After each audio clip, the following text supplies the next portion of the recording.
Chapter 1. She had tried to entice her fiancé 99 times, but he still preferred her younger sister. On their wedding day, he didn't show up. Instead, he had already married her sister, making Diana Keene the laughingstock of the entire city. In her despair, her fiancé's older brother, Justin Forrester, pulled her into his arms, confessing he had secretly loved her for a long time and urged her to look his way. Moved by his devotion, she turned around and married Justin.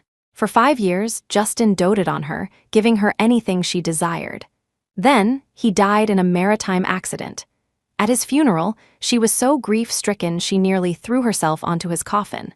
It wasn't until she unexpectedly discovered she was pregnant that she abandoned thoughts of suicide, living each day awash in tears. She thought this was how her life would be, until one day she overheard a conversation between her former fiancé and his friend. "Justin, it was your brother Aaron who died in that accident, yet you've deceived everyone, living under his identity, all to be with his wife. Aren't you afraid the truth will come out one day?" "I can't worry about that anymore. I've always loved Clara. I only married Diana Keene to prevent her from disrupting Clara's happiness. I've already sacrificed once. This is a chance heaven has given me, and I don't want to let it go again." In that instant, Diana felt as if she'd been plunged into an ice cellar. So, everyone loved her sister, Clara Keene. Justin's love for Clara was even deeper than Aaron Forrester's. To ensure Clara's happiness, he had endured humiliation by marrying her. Now, to be with Clara, he had even faked his own death and assumed Aaron's identity, unable to accept this reality. Diana ran out into the pouring rain, sobbing her heart out. Only at dawn, disheveled and drenched, did she stumble into the hospital. "Doctor, I want an abortion. Miss Keene, you're already 4 months along, and they're fraternal twins, a boy and a girl, developing very well. Are you sure you want to terminate the pregnancy?" Listening to the doctor's reluctant advice, Diana's heart shattered. If not for utter despair, what mother would willingly abort her own children? Since Justin's death, the entire Forrester family had been shrouded in grief. So, after discovering her pregnancy, she hadn't told anyone. Therefore, Justin never knew that while he was playing husband to Clara, Diana was already carrying their children. Since he was so intent on pursuing his love, she wouldn't tell him this news either. "I'm sure, doctor, please schedule the procedure." The surgery lasted a full 3 hours. When Diana came off the operating table, her face was frighteningly pale. She leaned against the wall, sinking onto a bench in the corridor, feeling a dull ache in her lower abdomen. Suddenly, a commotion erupted nearby. A familiar figure rushed past, carrying someone. Moments later, the figure hurried by again, his gaze finally settling on Diana. This time, she saw clearly who it was: Justin Forrester.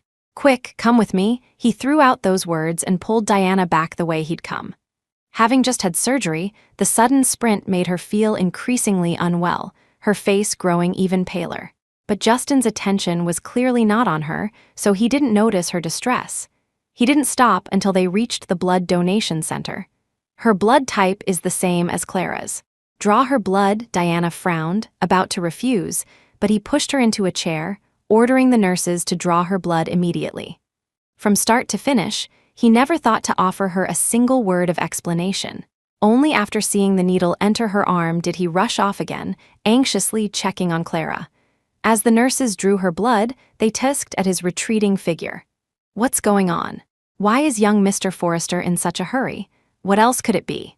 His wife, corpus luteum rupture, massive bleeding, just brought in from their bed. How intense must that have been? He really loves his wife. They've been married 3 years, and he's still as excitable in bed as a greenhorn. Seeing the nurse's knowing glances, Diana finally understood what had happened. So that was it? He and Clara had been intimate, and their excessive passion had caused her corpus luteum to rupture. Leading to severe bleeding, the hospital's blood bank was low, and in his panic, Justin had spotted Diana resting in the corridor and dragged her over to donate blood. Realizing this, Diana felt her heart tear apart, every fiber of her being screaming in pain. He would never know that while he was passionately entangled with the woman he loved, she had just lost their children. If Justin had shown even a moment's concern for her, he would have noticed something was wrong. But he hadn't. His heart and eyes were solely for Clara. She laughed until tears streamed down her face. "Justin Forrester," Since you love Clara Keene so much, then I will grant you your wish completely. And as for you and I, from this day forward, we are mountains apart, oceans between, never to meet again after leaving the hospital. Diana reapplied her makeup, ensuring no trace of her ordeal was visible, before returning to the Forrester estate. She didn't hide in her room as she used to, staring at Justin's photo, weeping and reminiscing. Instead, she walked straight into the study and knelt before Elias Forrester. Grandpa Forrester, I've thought it through. I've decided to let go of Justin and leave the Forrester family. Chapter 2, since Justin's death, Diana had been the one suffering the most. So, even though Elias Forrester was still grieving, his first act was to console her. He told her she was still young. Now that Justin was gone, she should start a new life. His words, in essence, were encouraging her to leave the Forrester family, find a good man, and move on from this pain. Diana knew Elias meant well, but at the time, she had refused without hesitation. She couldn't forget Justin, nor did she want to leave the Forrester home that still held his presence. She was fully prepared to remain a widow for him for the rest of her life. But now, she had discovered Justin's approach from the very beginning had been a lie. 5 years. No love, only deceit. She had no reason to stay anymore. Elias Forrester was unaware of these intricacies. Seeing her finally come to her senses, his first reaction was relief. He helped her up, his eyes welling with tears. Diana, my dear, you've finally thought it through. You're a good child. Grandpa watched you grow up. The deceased is gone. Those who live must live on well. I'll give you 50% of the Forrester Enterprises shares. That will be enough for you to live comfortably for the rest of your life. Child, don't come back to the Forrester home anymore. Forget Justin. Take good care of yourself. Tears swirled in her eyes. Diana held them back for a long time, struggling not to let them fall. Her parents didn't love her. They only loved her sister, Clara. Her fiancé didn't love her. He only had eyes for Clara. Now, even Justin, whom she once believed loved her most, truly loved Clara as well. Growing up, Elias Forrester was the only one who had genuinely cared for her. She nodded. Grandpa, I will. Even if it's just for you, I will start a new life. Since everyone loved Clara Keene, and no one loved Diana Keene. Then from now on, she would love herself. She would have nothing more to do with these rotten people and their rotten affairs. The next day, Diana woke early and went to a specialized real estate agency. I want to buy a secluded island, one completely cut off from the world. Do you have anything like that? She stated her purpose succinctly. The sales agent immediately brought out a brochure and began presenting various options. Islands of all shapes and sizes dazzled her. Finally, she casually picked one that appealed to her and paid in full. Miss Keene, the paperwork will take about a month. Once everything is processed, you can move in. The sales agent escorted Diana to the door, an excited smile on his face, reiterating the final details. She nodded, all right, I understand. Returning home, she began to pack. Because she wasn't valued by the Keene family, Diana hadn't brought much with her when she married into the Forrester family. So, although her and Justin's bedroom was large, most of its contents were things he had given her later.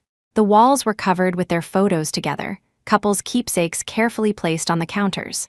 Before, seeing these things always filled her with joy and happiness, believing them to be proof of Justin's love. Now, she only felt a bitter irony. Diana took down all those items and packed them into cardboard boxes.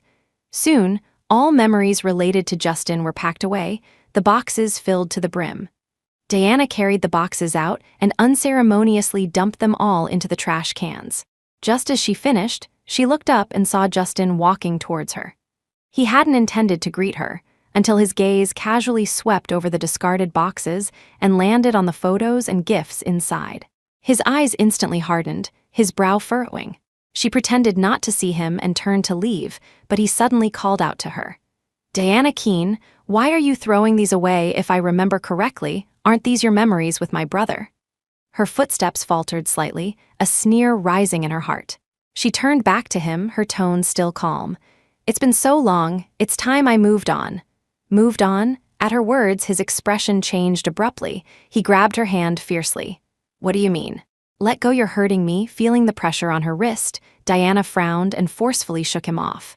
Her wrist was already reddening, and she couldn't help but rub it. Noticing her action, Justin realized he had overreacted. After all, his current identity was his younger brother, Aaron Forrester. Forcibly suppressing the turmoil within him, he still couldn't resist asking, "You're leaving? You don't want me to leave?" Her gaze met his directly, unwavering, piercing his soul. For a moment, he had a feeling she knew something, but he quickly dismissed the thought. Impossible. Diana loved him so much, if she knew the truth, she wouldn't be this calm. Thinking this, he calmed down again. "Don't listen to Grandpa. The Forresters can support you. I also promised my brother I would take good care of you. I won't betray my brother's dying wish, so you are never to leave my sight."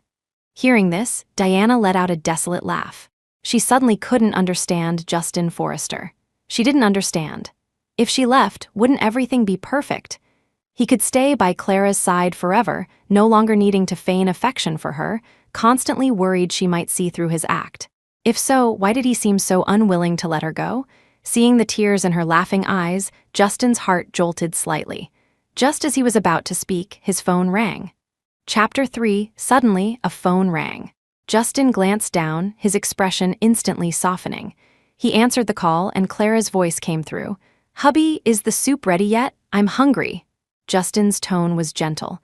"I'll have it ready and bring it over right away." "Be good, hold on a little longer, okay?" Being so close, Diana could even hear Clara's cloyingly sweet voice, a mix of coquettishness and feigned complaint. "It's all your fault. We've been married so long, why are you still so excitable? You were so worked up that day, you even hurt me, like a greenhorn. Anyone who didn't know better would think it was our first time." Hearing this, Diana's body stiffened. A hidden pain pricked her heart, tinged with desolation. He and Clara, it was their first time, wasn't it? She stood silently to the side, her thoughts drifting back to the past.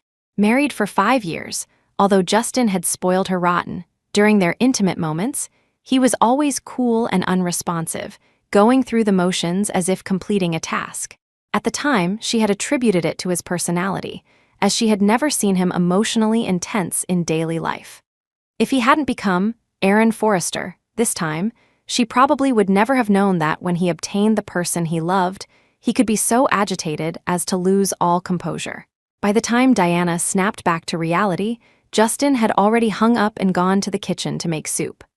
Watching him refuse the housekeeper's help, personally preparing soup for Clara, she gave a self-deprecating smile and turned to leave. For the next few days, Diana didn't step out of the house, patiently waiting for the island purchase to be finalized so she could leave the Forrester estate sooner. Until Clara, discharged from the hospital, chattered her way to Diana's door. "Sister, my husband has a race today. Why don't you come with us? I know you're sad about Justin's passing, but staying cooped up at home all day will make you depressed." Both Forrester brothers were favored by fortune. Justin Forrester was cool and steady, having inherited the CEO position of Forrester Enterprises. Aaron Forrester was wild and unrestrained, the world's only F1 driver from their city. Their personalities and paths were vastly different. Diana initially didn't want to go, but then she wanted to see how Justin, who had never touched a race car, would handle the situation. So she went out with them.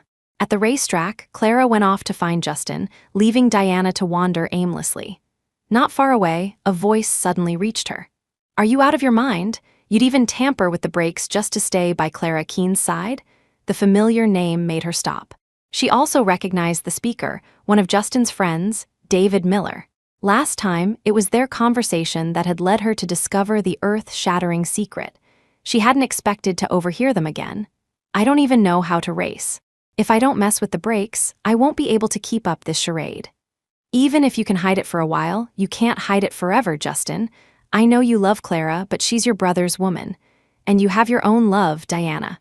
She's been crying her eyes out for you, nearly blind from grief. I just saw her. She's a wreck. Diana is a good woman. You were married for 5 years. Surely you have some feelings for her. They say you should cherish the one in front of you. Just let Clara go." Silence followed. After a moment, his voice finally came. "Give me 3 more years, just 3 years. Let me live this dream. After that, I'll go back to Diana's side." Hearing this, Diana smiled. "Justin Forrester, you don't need to come back. I'll leave on my own. From now on, you can be Aaron Forrester for as long as you like." She smiled and turned away, walking towards the grandstands nearby. Not long after she settled into her seat, a wave of cheers erupted as the racers, including Justin, began to enter the track. When it was Justin's turn, the cheers were deafening. Clara sat down beside her, smiling. Though her eyes were on the track, her words were for Diana. "Sister, don't let Justin's death keep you down. You should get out more. Some things are just fate. Look, your husband and my husband were on the same cruise ship. Your husband died, and mine was lucky enough to survive. I know you've been in agony, but this is destiny. Your luck has never been as good as mine. So you need to look forward." Her words left Diana breathless, her face pale. Just as she was about to speak, a loud bang echoed, followed by gasps of alarm. Mr. Forrester, Chapter 4, she looked up to see that Justin Forrester had crashed on the track. His race car had slammed straight into the barrier at the very first turn after starting. The track's medical team rushed over. After a long while, they finally carried a blood-soaked Justin out and took him to the hospital. With such an accident, the race couldn't continue and had to be paused. A worried crowd followed to the hospital. Even Clara had no time to gloat, crying a river of tears as she accompanied him in the ambulance. Only Diana remained terrifyingly calm throughout. The conversation she'd overheard still echoed in her ears. She knew this was the ending Justin had arranged for himself, the ending he wanted. To stay by Clara Keene's side, he was willing to be so ruthless even to himself. For a moment, Diana didn't know whether to marvel at this earth-shattering, tear-jerking love or to feel pity and sorrow for herself. On the third day, Diana suddenly received a call from the hospital. "Miss Keene, the storage period for your items in the hospital's cold storage facility has expired. Please come and retrieve them as soon as possible." Items, hearing this, Diana's eyes reddened. Yes, a pair of miscarried, deceased fetuses. Weren't they just items now?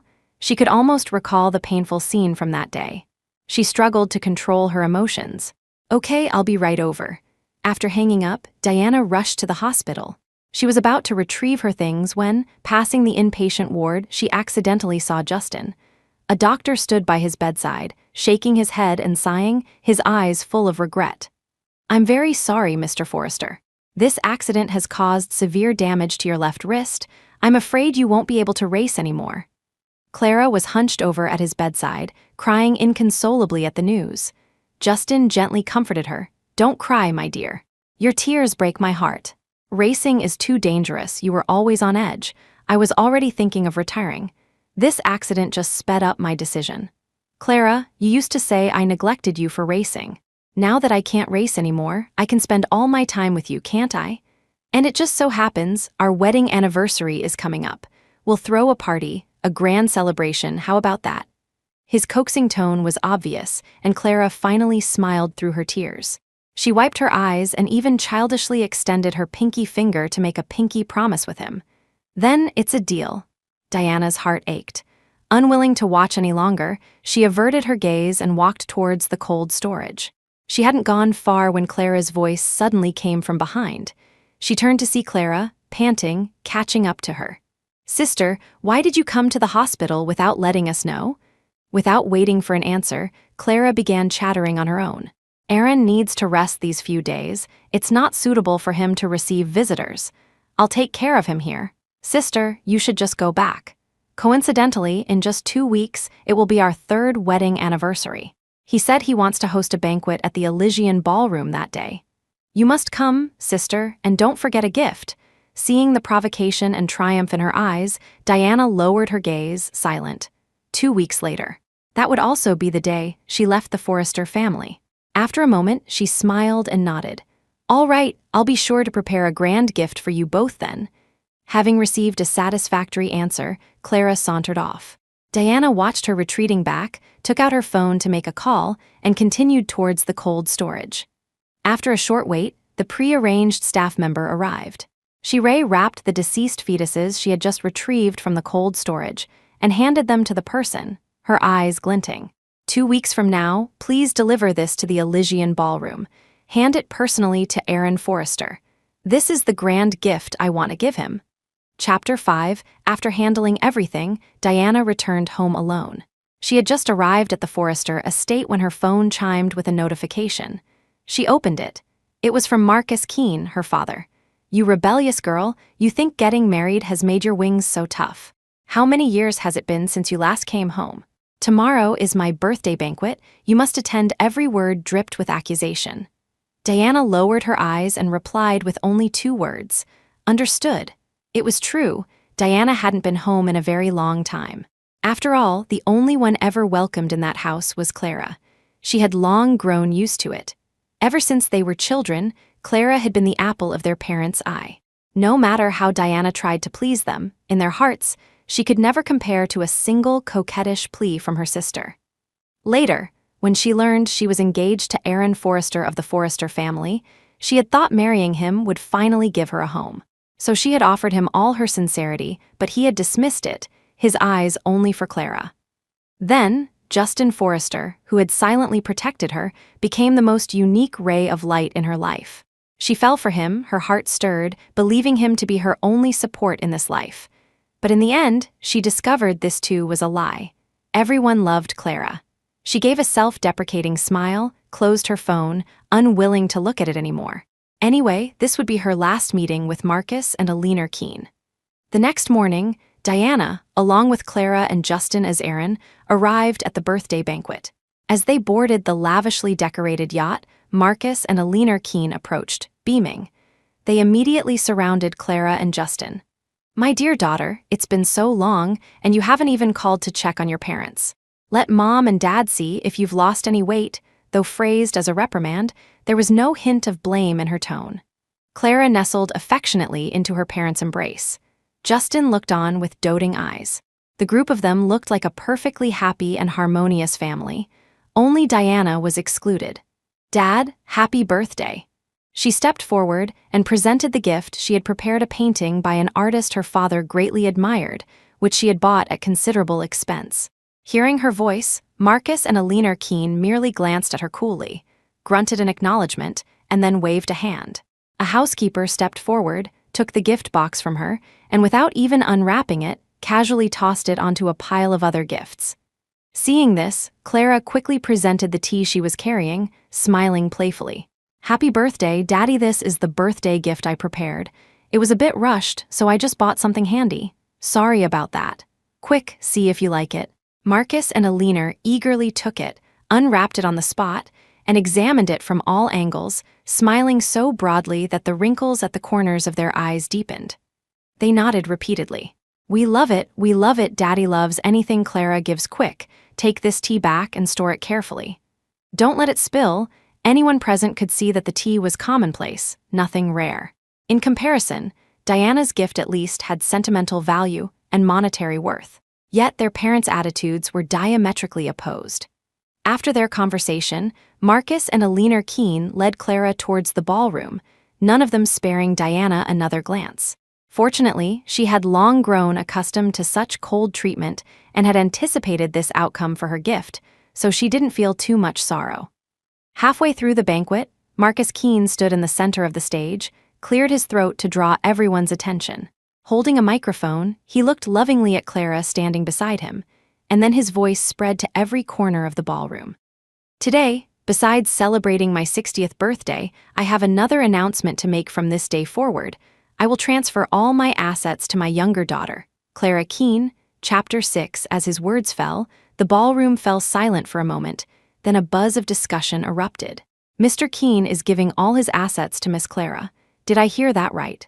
To announce publicly he's giving everything to Miss Clara, he doesn't intend to leave a penny for his elder daughter. I've long heard that Mr. and Mrs. Keene favor their younger daughter. Now it seems it's true. But why?" In a corner, Diana listened to the crowd's murmurs and couldn't help but let out a bitter laugh. Why? Yes, she also wanted to know why. Why, when they were both their daughters, could they display such blatant favoritism? She suddenly felt a tightness in her chest, got up, and walked out of the ballroom. There weren't many people on deck. A gentle breeze blew past, dispelling some of the gloom in her heart. She leaned against the railing, staring blankly at the endless sea. Suddenly, the click-clack of high heels approached from behind. "Sister, what are you doing out here all alone?" A familiar, mocking voice came from behind, pulling her back from her thoughts. She turned, silently not answering Clara's question.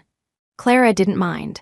She slowly walked up to Diana, tilted her chin slightly and scanned her from head to toe with a condescending gaze. "Sister, don't you think you're pathetic? When we were young, you tried to please Mom and Dad, but they only loved me, not you. When it came to dividing the assets, they wouldn't leave you a single penny. Later, you went after my husband, but my husband didn't love you either. Justin did love you, but now he's dead. A poor little unloved thing like you, what's the point of you even being alive?" Diana didn't understand. Growing up, Clara had clearly snatched everything she possessed: her parents, her fiancé Aaron Forrester, and even her husband Justin Forrester. Everyone loved Clara. Why couldn't she just leave her alone? Why did she still have to flaunt everything in her face? As she thought this, she voiced it. Hearing her question, Clara didn't bother to feign innocence any longer, a smirk playing on her lips. "For no reason. I just can't stand you. I don't want you as my sister. I want to drive you to your death. But your will to live is truly tenacious, so I guess I'll have to do it myself." With that, Clara violently shoved her backward. Go to hell pushed with sudden force, Diana lost her balance and stumbled backward. And behind her was the endless, boundless sea in her panic. Her hands flailed, trying to save herself. Clara, standing before her, was caught off guard, and Diana managed to grab her wrist firmly, dragging Clara into the sea with her 2 successive splashes, and cries for help instantly drew the attention of everyone in the ballroom. Chaos erupted, with continuous gasps of alarm. Someone fell overboard. The icy seawater instantly submerged Diana's head. She couldn't swim. Again and again, she struggled to surface, only to be pulled back into the deeper waters by the crashing waves. The terror of darkness and suffocation blanked her mind, leaving only the instinct for survival, grabbing every chance to cry for help. "Help, help me!" Struggling to the surface once more, she finally heard 2 more splashes as people jumped into the water. Even though her vision was blurry, she still knew who those 2 were. Justin Forrester and Marcus Keene. Hope had just begun to rise. She thought she was about to be saved. The next second, both figures swam towards Clara on the yacht. Eleanor Keene's face was etched with anxiety, and she kept shouting, "Don't worry about her, save Clara, you must save Clara." Despair washed over her. Seawater once again poured into her nose, choking her, making it difficult to breathe.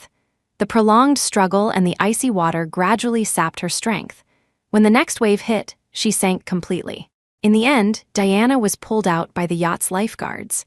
When she woke up, she was already in the hospital. Unlike Clara, who was surrounded by people, there was no one by Diana's bedside. The doctor on rounds saw she was awake, picked up her medical chart, and flipped through it. After a long moment, he sighed deeply. "You just had a miscarriage and then fell into the sea. If you don't take good care of yourself, you'll develop chronic health problems." Chapter 7, I understand. Thank you, doctor. Diana lowered her gaze and responded softly.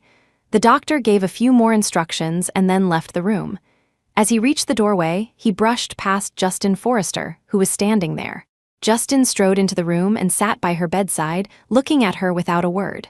Her heart skipped a beat, wondering how much he had overheard. She looked at him, silent. After a long pause, he finally spoke. "Clara is my wife, after all, so I rescued her first." Hearing this, she secretly breathed a sigh of relief. It seemed he had arrived late and hadn't heard. As for whom he chose to save first, Diana nodded, her face calm. "Indeed, you should have brother-in-law." Hearing this term of address, an inexplicable panic seized Justin. You were never willing to call me that before, were you? Because I've accepted it." She paused, still not looking at him.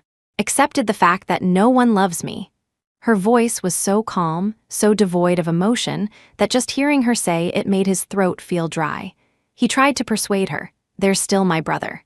"My brother, he loved you very much." Diana laughed. She laughed for a long, long time until her eyes finally reddened. "He's already dead. The moment you decided to fake your death, Justin Forrester died completely in my heart." Looking at her eyes, as calm and lifeless as a stagnant pool, Justin couldn't utter another word. Guilt washed over him like a tidal wave. He rose hastily, not daring to stay any longer. "I'm going to check on Clara." Diana followed the doctor's advice and recuperated in the hospital for a few days. On the day of her discharge, Elias Forrester called everyone before him, then beckoned Diana to sit beside him. "Diana, today is a day of remembrance. Go see Justin one last time." He sighed, love and guilt mingling in his eyes. He then gave Justin and Clara a few more instructions before sending the three of them off. Their belongings were loaded into the car by the housekeepers. Just as they were about to get in, Clara suddenly remembered she had forgotten something and went back into the villa. Diana opened the car door, ready to get in, but her hand was suddenly stopped. What did Grandpa mean by "one last time" just now? What are you hiding from us? She looked down at the hand gripping her wrist and forcefully pulled away. Nothing. Grandpa just doesn't want me to dwell on the past by visiting too often, that's why he said that. Then she opened the door, got in, and closed it, all in one smooth motion. Staring at his empty hand, Justin felt as if something was gradually slipping out of his control, yet he couldn't pinpoint what it was. He wanted to press further, but Clara had already run back. "Hubby, let's go." He had no choice but to swallow his words. As soon as they arrived at the cemetery, his phone rang. Justin glanced at it, then gestured to Diana and Clara, indicating for them to go on ahead. Diana placed the bouquet in front of the tombstone. The photo on it was an exact likeness of Justin Forrester. Previously, seeing this photo would always make her cry uncontrollably, consumed by unbearable pain. But now she was merely calm, completely unmoved. Just then, Clara suddenly produced a letter and waved it in front of her eyes, her face a mask of blatant triumph. "Sister, you really have 9 lives. Last time you fell into the sea, no one in the family tried to save you, yet you still managed to survive. I've been quite unhappy lately, until I discovered something interesting. Guess what it is? I was wrong last time. I thought even if no one else loved you, Justin still did, until I accidentally saw the love letters he wrote to me. Turns out he was secretly in love with me too, so it was him who used to bring me breakfast with love notes when we were young. And it wasn't a coincidence that he always found me first whenever I was upset. Even the reason he married you was because he was afraid you'd obstruct errands and my happiness. Ha ha ha ha, sister, your existence in this world is truly a colossal joke." Chapter 8. Listening to Clara's unbridled mockery, Diana closed her eyes tightly. When Clara didn't see the expected expression of pain, the triumph and derision on her face faltered. She flew into a rage. Just as she was about to raise her hand, her peripheral vision caught Justin walking towards them. A malicious glint flashed in her eyes. Her movement abruptly stopped, and instead, she fell backward. Everything happened in a flash. Diana hadn't even registered what was happening when Clara in front of her screamed and tumbled down the stairs. Diana froze, instinctively looking down the steps. Sure enough, Justin Forrester was rushing towards them, his eyes wide with fury. Clara leaned against Justin, her face pale, her forehead beaded with sweat from suppressed pain. When she spoke, her words, though feigning to exonerate Diana, firmly placed the blame on her.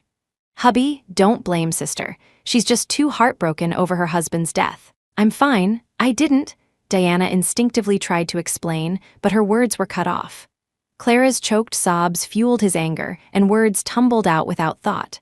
"Diana Keene, even if your husband is dead, don't take your anger out on others. Don't forget, Clara is not like you. She still has a husband to back her up." With that, he picked up Clara and turned to leave, without sparing Diana another glance. Watching them depart, Diana felt as if her heart had been violently wrenched. The hand had let go, but the pain lingered, unceasing. She ached terribly, her right hand clutching her chest. She laughed and laughed until tears streamed down her face. What a line. Clara is different, she has a husband to back her up. Justin Forrester, whose husband are you really? Only you know for sure. In the end, Diana returned home alone. Only 3 days remained until her departure. This time, she didn't stay cooped up at home. Instead, she retraced the paths she and Justin had walked when they were in love. The first day, she went to Lover's Bridge. It was said that couples who hung a love lock on Lover's Bridge would surely love each other until the end. Diana and Justin, at the peak of their love, had come here too. Years later, walking here again, both sides of the bridge were densely packed with love locks.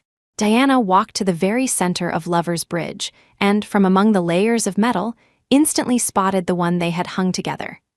A few crooked words were engraved on the lock's surface. Justin Forrester and Diana Keene, together forever, he had held her hand. Justin, always praised for his beautiful handwriting, had, due to his unfamiliarity, guided her to carve these crooked words, for which she had teased him endlessly. The usually cool man's ears had turned a rare shade of red. "Diana," he'd said, blushing slightly, "my heart is so full of you that I've become flustered and can't even write properly. You'll have to compensate me." With that, he had sealed her lips with a kiss. Her eyes stung a little. She took out a key, removed the lock, and then threw it far down the mountainside until it was completely out of sight. "Justin Forrester, you should have been an actor. I never knew your acting skills were so superb, capable of feigning such passionate love for me on the surface, while secretly giving your entire heart to Clara Keene." Chapter 9, the second day, Diana went to St. Michael's Sanctuary. The 3,000 steps leading up to St. Michael's, she had once climbed them with utmost piety, kneeling at every step. That was 4 years ago, a year after they had just married, preparing to celebrate their first anniversary. They had unexpectedly been in a car accident. At the most dangerous moment, he had instinctively thrown himself over her, shielding her from all harm. At that time, she thought she should repay such life-risking love with equal devotion. So later, when Justin lay unconscious in the hospital for a long time, in her panic, she heard that St. Michael's was the most efficacious spiritual place in Los Angeles. Thus, she knelt her way up the 3,000 steps, praying for a protective charm for him. Later, when he woke up, they came together to offer their thanks. That time he had said, "Diana, we love each other so much. We must be together forever." She had believed his vow, but now she discovered it was all a lie. The third day, Diana went to see the ginkgo tree they had planted together. Pale green ginkgo leaves fluttered in the wind. On the trunk, there were a few words, distorted by the tree's growth, only faintly discernible as "Justin Forrester loves Diana Keene, for life, for eternity." They say ginkgo symbolizes love. That year, they had planted a ginkgo tree here together. Again, he had guided her hand, but this time, after some practice, the engraved words were much neater. Now, the ginkgo was lush and green, but their love had long since become unrecognizable. She waved her hand, and the workers who had been waiting behind her immediately stepped forward. The chainsaw buzzed to life, emitting a harsh sound. The foreman looked at the ginkgo tree, a hint of regret in his voice. "Miss Keene, this tree is growing so well. Why cut it down?" She remained silent for a long time, then smiled faintly, because its existence was a mistake from the start. A tree born from a lie should return to dust. That night, Diana lay awake until dawn. The next day was Clara and Aaron Forrester's 5th wedding anniversary, and also the day Diana was to leave the Forrester estate. She stood upstairs, watching them leave early for the banquet hall. Before they left, they repeatedly reminded her to attend the banquet and witness their love. She nodded in their presence, but after they left, she dragged out her suitcase. Her phone displayed a confirmation message for the island purchase. Seeing it, she gave a slight tug at her lips, left without a backward glance, and headed straight for the airport. "Clara Keene, Justin Forrester, for the rest of our lives, may we never meet again." The Elysian Ballroom, main hall. The banquet was proceeding smoothly, but for some reason, Justin felt a growing unease in his heart. Clara noticed his distraction, walked over with a radiant smile, linked her arm with his, and began to coo, "Hubby, what's wrong?" He suddenly stiffened, finally realizing who had been preoccupying his thoughts. His mood grew even more complicated. But seeing Clara still looking at him, he forced a smile and made a casual excuse. "It's nothing, just didn't sleep well last night. Nothing serious, don't worry." Fortunately, she didn't press further, merely nodding. Only after Clara left did he call over the assistant he had assigned to keep an eye on Diana. "Where has Diana Keene been these past few days, and what has she been doing?" The assistant handed him a file and reported item by item. Lover's Bridge, St. Michael's Sanctuary, the ginkgo tree. All places they had once visited together. Hearing this, his heart grew even more restless, more frantic. It felt empty, as if something was drifting away from him. He tried to grasp it, but caught only air. Soon, it was time for the gift presentation. Justin frequently glanced towards the entrance, but the person he was waiting for never appeared. The panic in his heart intensified. Until the doors of the ballroom burst open in full view of everyone, a formally dressed server, carrying a gift box, walked straight towards Justin Forrester. "Mr. Forrester, this is a grand gift Miss Keene has entrusted us to deliver. Please accept it." Chapter 10. Justin Forrester froze, looking towards the entrance behind the server. The doors were quietly closed, no other movement. He stared at the gift box without taking it, instinctively asking, "Where is Diana Keene? Why didn't she come herself?" The server maintained a standard smile, shook his head gently, still holding out the gift box. "Miss Keene is merely our client. We have no right to inquire about our client's whereabouts." Clara Keene reached out from the side, took the gift box, and casually examined it. Seeing nothing special, she looked back at Justin, pouting. "You're so strange today, always distracted. Sister sent a gift and you don't even want to accept it." The server, seeing the item delivered, nodded and turned to leave. Justin had wanted to ask more, but Clara's voice pulled his thoughts back, and he suddenly remembered his current identity. He turned his head, and Clara had already opened the gift box, followed immediately by a scream. The moment she saw what was inside the box, she reflexively threw the deceased fetuses away. Everyone's attention was drawn by the scream. With a dull thud, a pair of deceased fetuses landed clearly in everyone's sight. Instantly, panicked and clamorous voices erupted. "What is that?" "That shape, it looks like a fetus. And it's miscarried fraternal twins. Who sent this? Sending something like this on someone's wedding anniversary, are they crazy?" Clara's face was pale, her breathing ragged, her hands trembling. "What does Sister mean by sending us this?" Her voice laced with tears, she instinctively looked at Justin, seeking some reassurance. But when she turned, she found his face even paler than hers. Hubby, what's wrong?" She reached out to grab him. When she touched his hand, it was ice cold. Justin's mind had exploded the moment he saw the two deceased fetuses. He stood there stunned, his mind filled with only one sentence. Diana Keene had been pregnant, but why did she abort these two children? And why send the children here? A sense of foreboding rose rapidly from the bottom of his heart. He pulled out his phone, found Diana's number, and dialed. But after a long, busy tone, it wasn't her voice that answered, but a message saying the call could not be connected. No matter how many times he redialed, the result was the same. She had blocked him. Clara, who had received no response, saw the name lit up on his screen. Fury surged, instantly burning away her rationality. She snatched the phone from his hand and threw it forcefully. "Aaron Forrester, what do you mean? She sent this inexplicable thing to ruin our banquet, and you're still trying to contact her?" She shrieked hysterically, completely forgetting the many guests present. The crowd looked at each other, unsure what to do. Leaving felt wrong, staying felt awkward. They could only remain quiet, trying to minimize their presence. When his phone was suddenly snatched, Justin's mind was still blank. Until his hand was empty and the shrill voice seemed to pierce his eardrums. He belatedly turned to look at Clara, but was startled by her currently almost ferocious face. He had never seen Clara like this. Perhaps even Aaron Forrester himself had never seen her like this. He looked blankly at the shattered phone on the floor, then at the Clara who felt incredibly alien to him.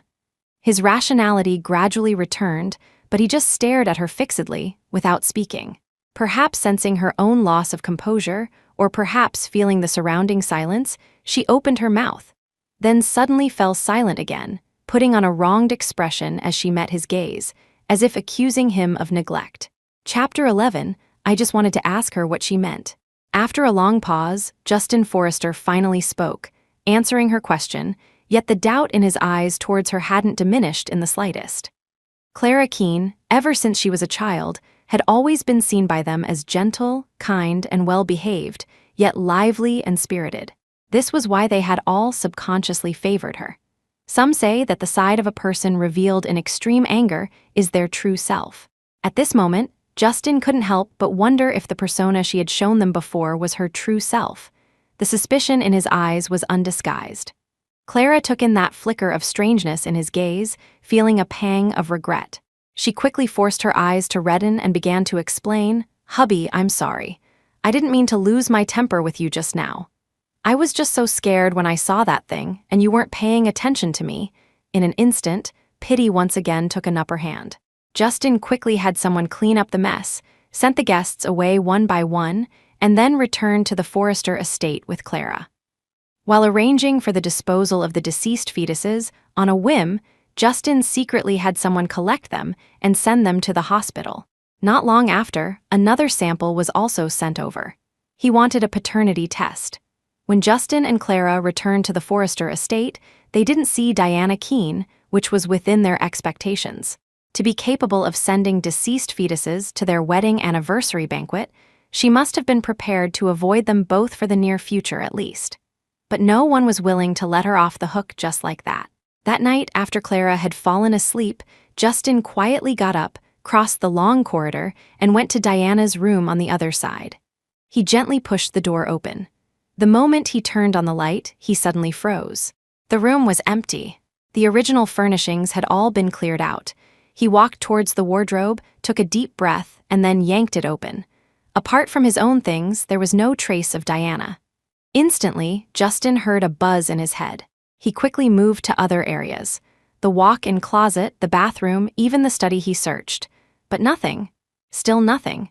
It was as if Diana Keene had never lived in the Forrester home. He couldn't find even a single trace of her existence.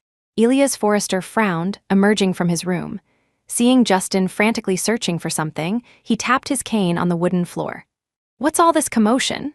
Justin was lost in his own world, pretending not to hear the question, until he suddenly remembered Elias and Diana's recent riddle-like talk about some last time.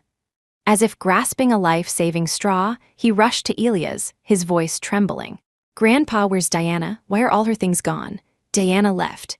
She left early this morning. Her things were either thrown away or taken with her long ago. Didn't you see it yourself? Elias looked at him strangely, still finding it somewhat inexplicable. Elias' words struck him like a thunderbolt. He was about to retort when had he ever seen such a thing, when a memory flashed in his mind. He then remembered that he had indeed seen Diana throwing things away, just a month ago. She had walked past him carrying a cardboard box, saying she should move on. And when he questioned if she was leaving, she had asked back, "You don't want me to leave," a month ago. So she had been planning to leave for that long? Justin's eyes were filled with disbelief. He asked, collapsing, who allowed her to leave? Why was it kept from me? Why didn't any of you tell me? Elias looked at him with an even stranger, more uncomprehending gaze. Justin is dead. Diana is only 27 this year. She's so young. Before, she willingly stayed in the Forrester family to mourn Justin. Now that she's thought it through, why can't she leave? As for not telling you, Aaron Forrester, don't forget, it was you who insisted on breaking off the engagement and marrying Clara Keene. It was you who gave up Diana. Now what's the point of putting on this act for everyone to see? Chapter 12. Aaron Forrester, remember your identity. Even if Diana hadn't left, she is your sister-in-law, your wife's sister.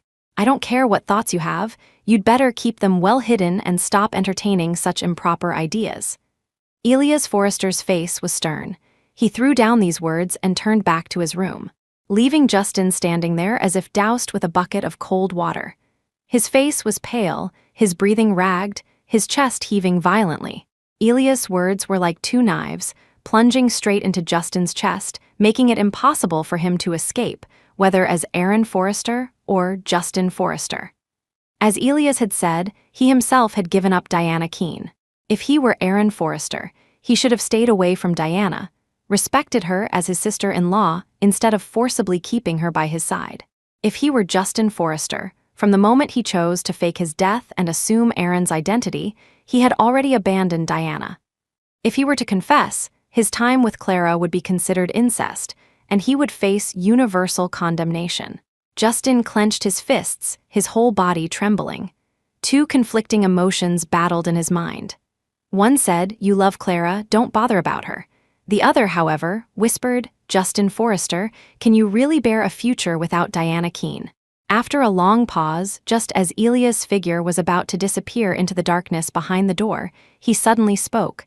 "And what if I am Justin Forrester?" Elias' retreating figure froze. He then turned back in disbelief. What did you say?" Two voices rang out simultaneously. One was Elias Forrester's, the other was Clara Keene's. Justin's heart leaped in alarm. He turned to look, only to see her expression was complex. Not fear, not anger. Her expression even held a hint of almost imperceptible surprise. In that instant, Justin looked at her, a strange feeling welling up from the bottom of his heart. Regardless of whether Clara had truly believed his words just now, to hear that her husband might be a different person and show no anger at all, was this really the Clara Keene he knew? Knock, knock, knock. A few knocks on the door. Justin glanced at the time, then at Clara, and turned towards the door. He took the paternity test report from his assistant, but hesitated to open it. Justin just felt that Diana wasn't the type to casually find a deceased fetus and present it to him publicly to deliberately ruin their banquet. So what she sent must be related to him. Thinking about the timing, if these children were conceived before his accident, the timeline seemed to match. But his heart was in turmoil. He both hoped and dreaded that these were his children. After a long period of mental preparation, he finally opened the paternity test report. His gaze fell on the final result, paternity probability 99 thud. The file folder dropped to the floor. Justin's mind went blank. Even though he had anticipated this result, seeing it with his own eyes still felt unbearable.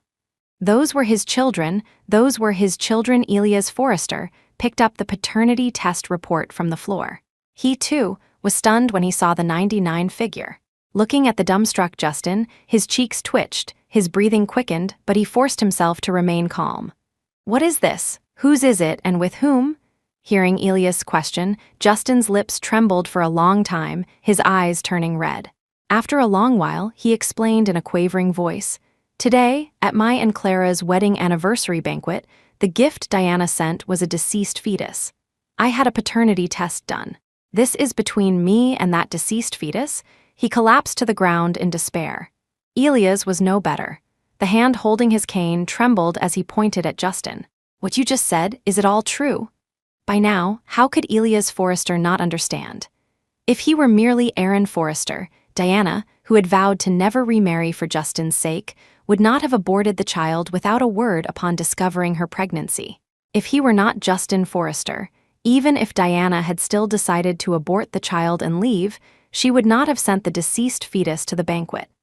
If he were not Justin Forrester, he would not have thought of getting a paternity test. Chapter 13, thinking back now, Diana Keene probably knew this secret, which is why she suddenly decided to let go, saying she would leave without any lingering attachment. How did I raise two such inhumane and unjust scoundrels like you?" Elias Forrester was overcome with emotion. He raised his cane to strike Justin, but just as the cane was lifted, he gasped, a breath catching in his chest. With a dull thud, Elias Forrester had fainted from sheer anger. Justin's heart lurched in panic. He quickly helped Elias up and dialed emergency services. Clara Keene quietly rolled her eyes but still feigned concern, rushing forward to help support Elias. While waiting for the ambulance, she surreptitiously glanced at his face. "So, you really are Justin?" she asked hesitantly, though her heart had already drawn a conclusion. Then she looked shyly at Justin, her voice as soft as a mosquito's buzz. "Justin, I don't care who you are. I know you are my husband." Clara truly didn't care who her husband was. Whether it was Justin Forrester or Aaron Forrester, it was all the same to her, as long as they were still of use to her, as long as they loved her. Since Justin could go as far as to assume Aaron's identity to be with her, it proved that he must also like her. In that case, a living Justin Forrester was naturally more suitable for her than a deceased Aaron Forrester. She had considered all outcomes, but she had never imagined she would be completely ignored by Justin. He didn't even glance at her. As soon as the ambulance arrived, he had Elias carried onto it. Justin's mind was currently a tangled mess. He had no time to ponder Clara's words. Only one thought consumed him: he had to find Diana Keene, no matter where she was, to the ends of the earth. Justin Forrester had always believed he loved Clara Keene. He had always thought his feelings for Diana were merely a compromise to accommodate Clara. But even he hadn't realized that, in playing the part, he himself had begun to blur the lines of his own emotions. Like a habit, or perhaps through daily companionship, he had truly fallen in love with her. Before, Justin was certain Diana loved him to death. How could she possibly leave him? But now, she had proven to him with facts that in this world, no one is truly indispensable to another. Justin was unwilling to accept this, nor did he want to let her go just like that. Find out where Diana has gone. Watching his grandfather being wheeled into the operating room, Justin thought for a moment, then made another call. If you can't find her in Los Angeles, search the entire country. If you can't find her domestically, search abroad. I refuse to believe I can't find one person. Clara's calculations ultimately came to nothing. The day after Elias Forrester was hospitalized, two videos suddenly started trending online. Because they were from surveillance cameras, the videos had no sound, only visuals. One was on the yacht. Diana Keene and Clara Keene were talking on deck. It was unclear what was said, but Clara suddenly reached out and violently pushed Diana into the sea. Yet, after Clara was also pulled into the water, the rescuers who arrived all swam towards her. The second was at the cemetery. Clara held a letter, her triumphant expression unmistakable. Again, what was said couldn't be heard. Only that she, who had initially raised her hand to strike, suddenly fell backward, feigning a pitiful look, which provoked the arriving Justin Forrester to direct his anger straight at Diana. Once these two videos were released, their popularity skyrocketed and condemnations poured in. But they were quickly suppressed the work of the Keene family. Marcus and Eleanor Keene even publicly defended Clara, throwing all the blame onto Diana in front of all the reporters. Diana Keene has been full of schemes since she was a child, always bullying her sister. These two videos are clearly photoshopped. Unfortunately, no one believed such blatantly biased words. And Justin Forrester obtained the original versions of the videos. Chapter 14, Stepping into the Forrester estate once more, Justin Forrester saw Clara Keene, who, like a startled rabbit, ran straight into his arms. He didn't embrace her tenderly as he used to, but coldly pushed her away. The videos are real, not photoshopped. Clara Keene, I never realized your acting skills were so superb. Clara hated the person who had spread the videos, but on the surface, she still had to feign innocence, tears welling in her eyes. She clutched his sleeve, her face full of sorrow. Justin, you don't believe me either, but those things really weren't. Looking at her hypocritical face, Justin regretted it more than once. The person he had liked for so long was actually such a vicious and sinister individual. And it was for such a malicious person that he had hurt Diana, who loved him so dearly. If it weren't for Clara, he and Diana should be blissfully happy together right now. He would be watching her belly grow, learning to be a good father, and taking care of their child. Not like now, where their child was a deceased fetus, and he and she were worlds apart, unsure where to even find each other for a meeting. Unrepentant. Thinking this, Justin suddenly reached out and pinched Clara's chin, his eyes filled with a dark glint. Don't worry, I won't hand you over. I'll keep you alive. When I find Diana, you can atone for your sins to her personally. With that, he forcefully flung her away by her chin, showing no pity as she fell to the ground. He turned to leave, casually waving his hand, and immediately, several men approached her. Looking at the burly, expressionless bodyguards, Justin's words still ringing in her ears, Clara felt a chill run down her spine. She could no longer feign pitifulness, scrambled up from the floor, and tried to flee in panic. But how could she outrun several professionally trained men? In the blink of an eye, she was subdued, her hands and feet swiftly tied. Then, they headed towards the basement. Justin Forrester, you can't do this to me. Being dragged was not a pleasant experience. Clara could no longer hold back her cries, which echoed through the villa, sending shivers down the housekeeper's spines, yet no one questioned his decision. At that time, Diana Keene had already arrived at her first private island. The salty sea breeze caressed her face. She was the sole owner of this island, a villa and a beach, a swimming pool and a sports court. Occasionally, harmless wild animals could be seen running about. All facilities were well equipped, suitable for both vacationing and long-term residents. Diana fell in love with it at first sight. She didn't close off the island entirely, designating a portion as a resort area and hiring people to manage it. This way, the island wouldn't be too deserted, nor would there be problems due to too many visitors or poor management. The island was near Greece. Occasionally, when she grew tired of island life, she could easily visit Greece. Diana had never felt so at ease. This life continued for 5 years. Then, one day, 5 years later, an unexpected visitor arrived on the island. Unseen for 5 years, Justin Forrester had changed a lot. His demeanor was more composed, yet tinged with a certain decadence and gloom. It seemed he had been waiting on the island for a long time, finally finding her in a cafe. At that moment, the sunlight was perfect. She gently stirred her cappuccino. The golden light fell upon her lowered eyelashes, casting a thin layer of golden brilliance, complementing her exquisite features, making her particularly eye-catching. After dismissing the fifth man who had come to talk to her, the light in front of her was blocked again. No words, no sitting down, just staring at her blankly, as if in a daze. Diana frowned. She looked up, about to send him away, but froze when she saw the visitor's face.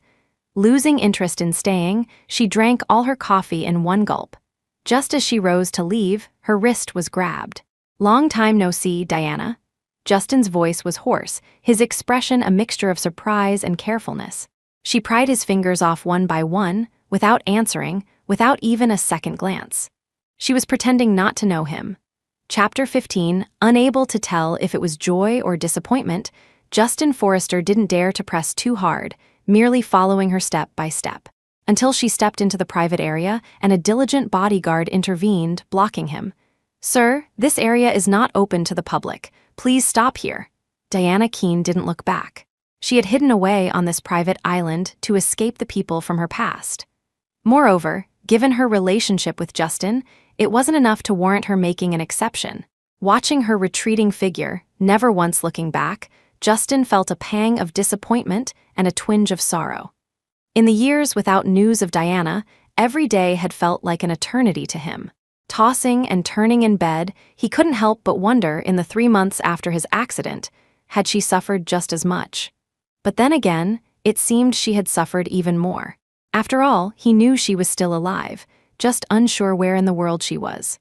Whereas Diana at that time faced a husband confirmed dead, left only to wash her face with tears day after day. He didn't try to force his way in, just stood by the entrance, like a steadfast statue, gazing longingly in Diana's direction. The bodyguard on duty, seeing he was just waiting outside, didn't inquire further.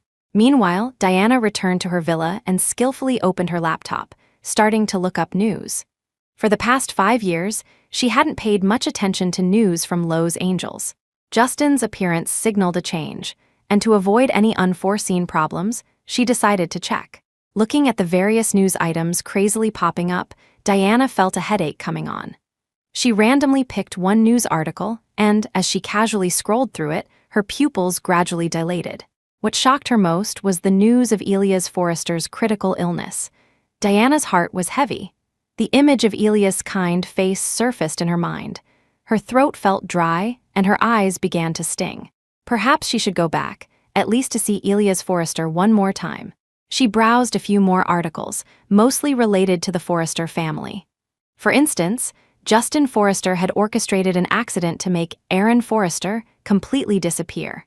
Just as Forrester Enterprises was in turmoil, he claimed he had been in a coma for a long time, had lost his memory, and had only recently recovered, only to find that the first thing he had to manage upon his return was his younger brother's funeral. For example, after the CEO of Forrester Enterprises, Justin Forrester, returned, he learned that his wife, mistakenly believing him dead, had nearly thrown herself onto his coffin at his funeral. After being rescued, she had been immersed in grief for a long time before finally moving on, but her current whereabouts were unknown. Thus, he was extensively running search for wife advertisements. Some praised his deep affection, while others spontaneously helped him search for his wife. This was why Justin Forrester had eventually found his way to this island. Diana looked at the face of Justin Forrester in the video as he poured out his love to everyone. She felt no emotion, only scorn. Others might not know the truth, but how could she not?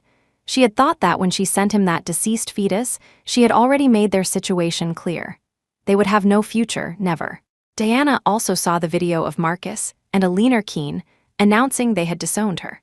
In the video, Marcus and Alina Keene enumerated her crimes, as if she were an unpardonable sinner, while simultaneously lamenting that their younger daughter had been missing for a long time. If anyone had information, they would offer a hefty reward. With a flick of her finger, the video was swiped away. She felt no sadness or fear at being abandoned by her parents, only relief. It was better this way. After all, there had never been any real affection between them. However, it was because of this video that Diana learned Clara Keene had been missing for 5 years. Because her disappearance occurred after the videos of her attempted murder and framing, some speculated she had fled abroad to escape justice. Others guessed she might have been secretly killed by someone with an overwhelming sense of justice. Only a small fraction worried she might have encountered danger. After scrolling through all the news, she closed her laptop, speechless for a moment. Chapter 16. Late at night, large raindrops hammered against the window, creating a drumming sound.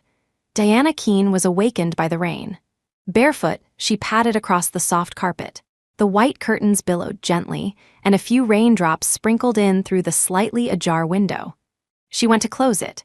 Just as she was about to turn away, her peripheral vision caught a figure huddled in a corner at the entrance to the private area, drenched in rain. She stared in that direction. Unexpectedly, as he looked up, their eyes met. The rain plastered his dark hair to his cheeks. Paired with his downcast eyes, he looked like an abandoned puppy, soaked to the bone with nowhere to shelter from the downpour, a truly pitiful sight. He was doing it on purpose. Almost instantly, Diana was sure of it. She stood by the window for a long time, unmoving, seemingly waiting for his next move.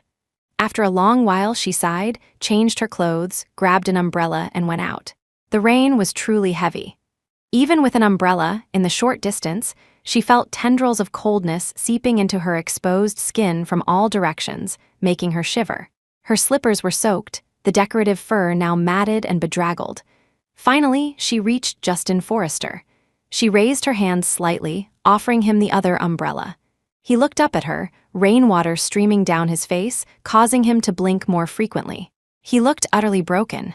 An umbrella to shield him from the rain was right in front of him, yet he didn't take it.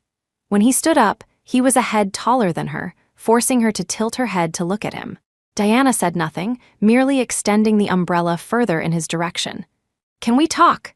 He finally spoke, his breathing heavy, his voice hoarse, as if he had caught a cold from the rain. Diana still didn't answer, slightly averting her gaze. He knew how to use that face of his, just like when he was 16.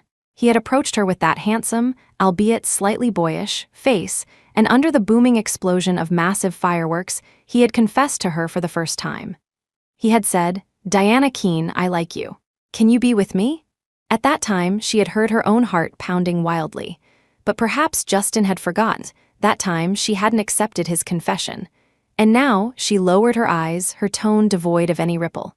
"I don't think we have anything left to talk about." Her rejection was ruthless, yet she didn't miss the flicker of desolation in his eyes. "Please, what's between us? It can't just end like this." After a moment, he spoke again, his voice even tinged with a hint of pleading. If anyone from the business world saw Justin Forrester like this, their jaws would likely drop in disbelief. Diana looked down and chuckled. His words had amused her. She still remembered that day at the racetrack 5 years ago when he had personally tampered with the brakes of his own race car. His friend had asked him, "Do you love Clara Keene that much?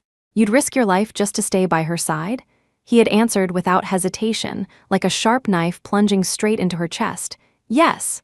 "Then what about Diana Keene? She's been crying her eyes out for you during your absence, nearly blind from grief. If you don't go back soon, she'll really die. How long do you plan on playing Aaron Forrester?" His friend had asked again. "I know she loves me, but the person I love is Clara." He had remained silent for a moment, yet unwavering. After a long pause, he had added impatiently, "Give me 1 more year." Diana had never forgotten his words. She tossed the umbrella onto him, didn't answer, and turned to leave. Hearing footsteps close behind, her own steps faltered. Just as she was about to speak, his voice came faster. "Diana, it's raining hard outside. Let's go back first. I'll explain everything to you slowly, okay? Then you can punish me however you want, hit me, scold me, anything." As if afraid she would refuse, he spoke quickly, a long string of words, and she thought she even heard him panting. Chapter 17. After a moment's hesitation, Diana Keene didn't try to send him away again. She suddenly found herself curious. Justin Forrester, who had so adamantly professed his love for Clara Keene, who had only reluctantly given a time frame for returning to her side after being prodded by his friend, was now pestering her, wanting to talk. What on earth did he want to say? Diana had never taken seriously the "search for wife" video he released after reverting to his own identity. In her eyes, it was just another part of him maintaining his public persona.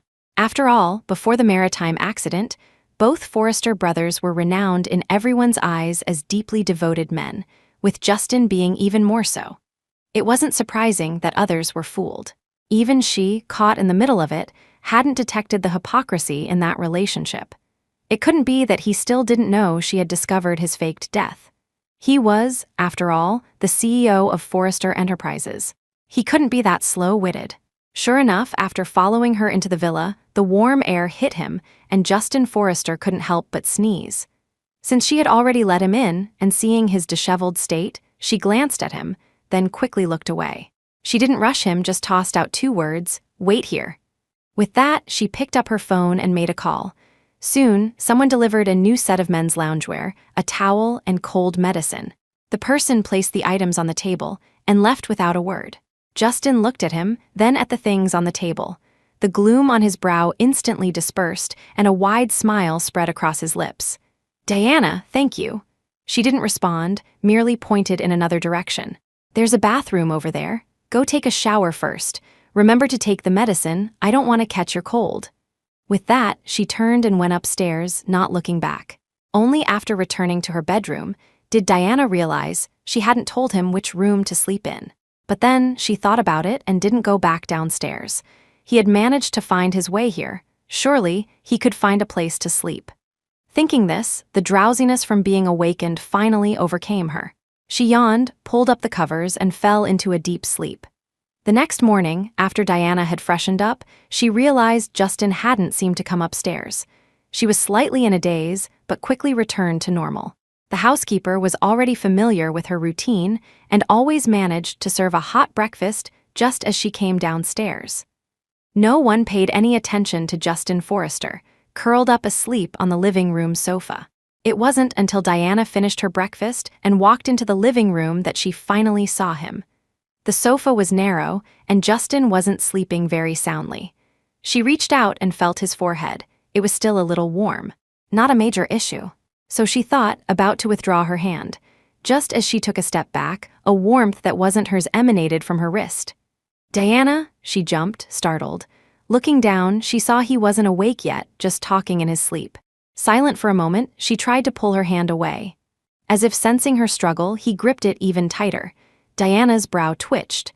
Her free hand moved, and the next second, slap, a crisp sound echoed. Justin instantly jolted awake. He opened his eyes, a momentary confusion flashing within them. But soon, his pupils refocused. He finally saw the person before him clearly and also saw that he was tightly gripping her hand. He instinctively let go.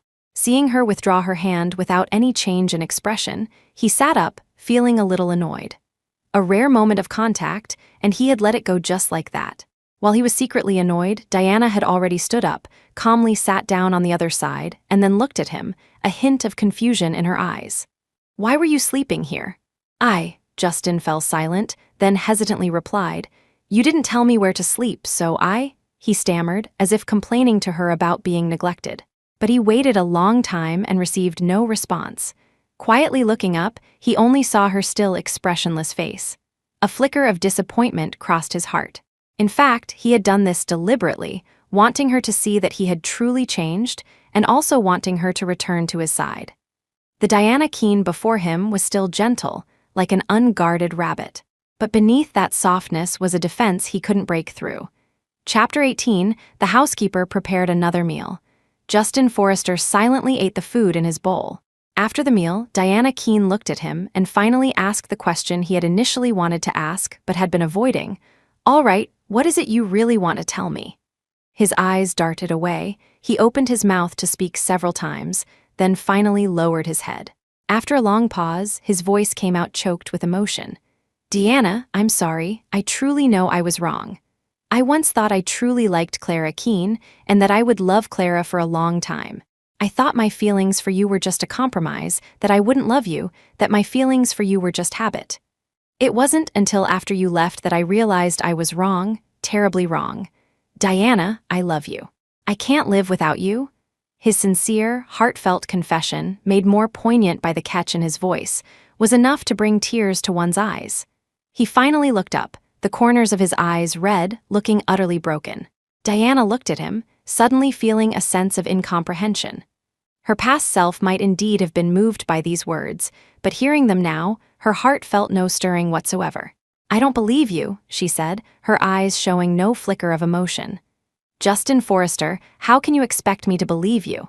16 years ago, he had been just like this, confessing to her with such overflowing emotion, telling her, Diana Keene, I like you, be with me at that time. She couldn't see through the emotions hidden deep within his eyes and had believed him. That deception lasted 11 years. How could she dare to believe him again? Back then, she couldn't distinguish his true feelings from his false ones. Now, she wouldn't dare pat her chest and guarantee she could tell the difference. Justin Forrester was alive, but she only considered the fabricated Justin, the one who had genuinely loved Diana Keene, to have died in the maritime accident. The Justin Forrester of today was just Justin Forrester. Justin didn't understand either. He was on the verge of raising his hand to swear an oath to her. Later, I learned the whole truth. I thought Clara was your blood sister, and she had already gotten what she wanted, so I never imagined she would do those crazy things. But rest assured, I've already avenged you. If you're still not satisfied, you can punish her yourself. 5 years ago, you left quietly. I searched for you for a long time. I even asked Grandpa, but Grandpa said he only knew you wanted to leave the Forrester family, not where you were going. These years, I've searched every corner of the country. I've even searched all the countries you once said you wanted to visit, but I couldn't find you. Diana, I truly know I was wrong. Faking my death was my fault to you. Hit me, scold me, do whatever you want, just don't leave me, okay? His pleading tone was unmistakable, a demeanor she had never seen before, a scene that others in the business world wouldn't even dare to imagine. If anyone else were standing here, their jaw would probably drop.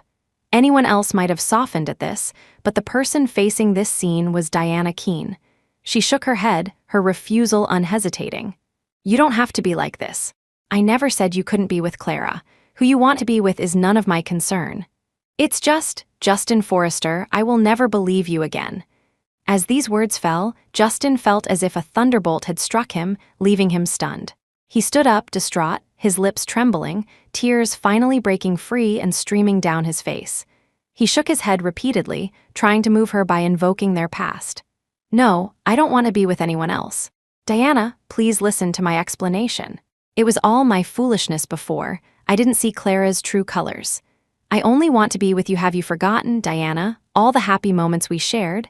As he spoke, he carefully took out a ruby ring from his pocket. Inside the band, the small initials DJ were engraved. Look, this is our wedding ring. I've kept it all this time. I still remember when we went to choose our wedding rings. You said you liked rubies because they symbolize the beauty, eternity, and steadfastness of love. You chose this one at first sight, so I bought it, and we engraved these initials inside together. The facets of the ruby reflected the light, and for a moment, she too was somewhat dazed by its brilliance. Chapter 19, Diana Keene looked down at the ring, taking in the pleading look in his eyes. This time, he seemed to have come with genuine sincerity, truly seeking her forgiveness, wanting to return to how things were before everything happened. And then, as he said, live happily ever after with her. The air suddenly fell into a profound silence. Throughout the villa, only the gentle pattering of raindrops drumming against the windows could be heard. She turned and found the umbrella she had handed Justin Forrester yesterday, offering it to him again. Her voice was calm and gentle, yet it delivered his death sentence. Of course, I haven't forgotten. But just as I haven't forgotten all the happy moments that happened over those years, I also haven't forgotten that my own happiness was, in fact, a lie. Justin Forrester, it seems you're the one who has forgotten. We never had a past between us, only deception.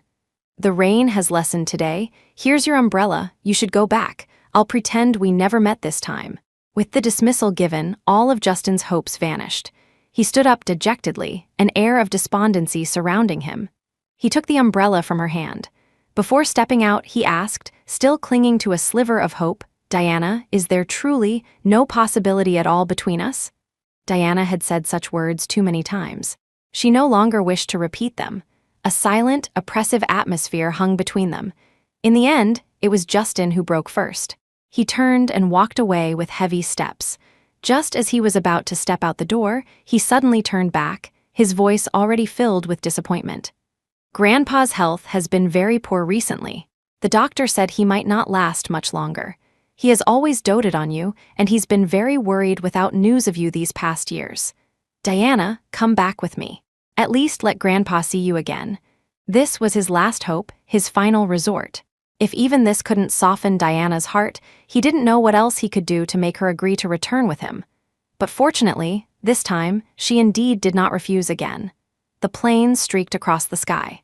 Diana Keene, wearing an eye mask, rested quietly, her clear refusal to engage leaving Justin Forrester, seated not far from her, somewhat helpless. Documents lay before him, yet he couldn't focus on them at all, feeling only an intense agitation. Over the years, Justin had taken countless flights, both long and short haul, but this was the first time he wished a journey would end sooner. He couldn't help but think, if she were sitting beside him right now, even if she were just sleeping peacefully like this, he would probably accept it with a full heart, even wish for the journey to last longer. But a wish was just a wish. The Diana of today would no longer coexist peacefully with him. After a long 9 hours, the plane finally landed. Justin had acted like an attendant the entire way, helping her with her luggage, buying her food and drinks, ever so diligent. Returning to the Forrester estate after 5 years, Diana felt a sense of wistful loss. Justin pushed her suitcase straight into the bedroom. She followed, only to find that he had arranged for her to stay in the very room they had once shared. The suitcase was placed by the door. She stood at the entrance, hesitating to go in. Sensing her hesitation, a fresh wave of disappointment washed over Justin. He bit his lip, met her unusually determined eyes, and could only explain with a wry smile. "Rest assured, no one has stayed in this room since, including me." He pointed to a room on the other side. "I live over there now. If you need anything, just let me know." Justin indeed hadn't stayed in this room afterward. When Diana left the Forrester family, she had taken all her belongings, and everything related to him had been thrown away. The items currently in the room were replicas he had someone recreate one by one. He was also afraid that if he continued to live here, he might accidentally damage something inside. Chapter 20, Diana Keene said no more and pushed her suitcase inside. Only after she had shut his view out did she finally have time to re-examine the room. The wedding photo by the bedside, the jewelry on the dresser, the entire wall covered with their photos together, and the carefully cultivated pink hyacinths placed on the windowsill, swaying gently in the breeze. For a moment, Diana felt a sense of disorientation, almost believing she had returned to 5 years ago. Back then, none of it had happened. The room was filled with traces of their love, but times had changed. What had happened could not be undone by anyone. No matter how perfectly things were restored afterward, the relationship between them could never go back to what it once was. Fatigue from the long journey washed over her. After a simple wash, Diana lay on the bed. The scent of oud and sandalwood from the linens rushed into her nostrils. It wasn't strong, yet its presence was undeniable. It was the scent of the cologne Justin Forrester used to favor. She suddenly understood his intention in letting her stay in this bedroom. Realizing it, however, only made her find it laughable. Repeatedly bringing up the past, trying to awaken her love, hoping to make her change her mind and return to his side through such means. But he had forgotten. Objects could be restored, but wounds left scars that would never heal. She would not forgive him. Never. That night, she did not sleep well. The next morning, Diana rose early. After freshening up and going downstairs, she found Justin Forrester already seated in the dining room, smiling at her. A prepared breakfast was beside him. She walked over, took the breakfast, and sat down one seat away from him. Without looking up, she quickly finished her food, then looked up at him again. "When are we going to see Grandpa Forrester?" In that brief moment of proximity, he had caught the scent of his own oud and sandalwood on her. A flicker of joy and satisfaction had just begun to bloom in his heart when her voice, direct and to the point, shattered it all. The smile instantly froze on his face. He struggled to keep his emotions from showing too obviously, but his voice, when he spoke, was inevitably tinged with a hint of desolation. "After breakfast," he said, the atmosphere solidified again. Justin's unease grew. On the drive to the hospital, the trees lining the road blurred past. He looked at Diana, also seated in the back, yet seemingly wishing she were 800 miles away from him, and turned his gaze out the window. He still couldn't believe that their many years of affection could be eroded to nothing. Perhaps she was just still angry with him. Perhaps if he just showed her his determination, she wouldn't be so resolute in wanting to leave him now. As he was pondering how to prove his determination, an unlisted number suddenly flashed on his phone screen. He answered. A man's voice came from the other end. "Mr. Forrester, that one is on a hunger strike again. The meals sent in every day are being secretly thrown away. It's been 5 days now. Her condition is very poor. How should we handle it? Is this your first day dealing with these things? How you handled it before, handle it the same way now. I only have one requirement. She must stay alive." Justin hung up impatiently, but his gaze suddenly fixed on that phone number, lingering for a long time. After a while, the car stopped in the hospital's underground parking lot. They both got out and walked towards the inpatient department, one behind the other. He suddenly called out to her, "Diana, I'll take you somewhere later."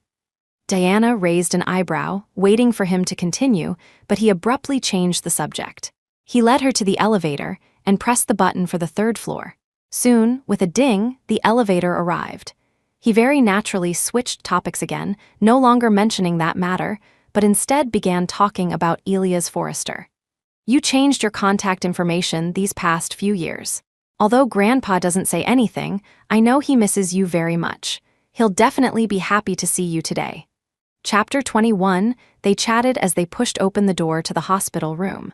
Elias Forrester, dressed in a hospital gown, had his back to the door. Hearing the movement, he turned with difficulty towards the entrance. Then, seeing Diana Keene following closely behind Justin Forrester, he froze for a moment. "Grandpa." Only when she stood before him, smiling and greeting him, did he react. Elias, overcome with emotion, unceremoniously shooed Justin out of the room. He then took Diana's hand, his voice filled with sentiment. "You've lost weight. You've suffered out there." She quickly shook her head and patted his hand reassuringly. Losing weight wasn't really an issue. When she left the Forrester family, she had taken assets worth billions. Although buying the private island had cost a significant amount, the subsequent income from the resort portion of the island had also brought her considerable returns. Even if she did nothing from now on, her existing assets were enough for her to live extravagantly for a lifetime. "What Grandpa gave me back then was more than enough for me to squander. How could I have suffered?" Diana sat down naturally by the bedside, finding it somewhat amusing as she raised her other hand and waved it at Elias. "Grandpa, look what I brought you, your favorite fish congee. Quick, try some?" "Good, good, good." Elias beamed. He waited for her to serve the congee and then took it.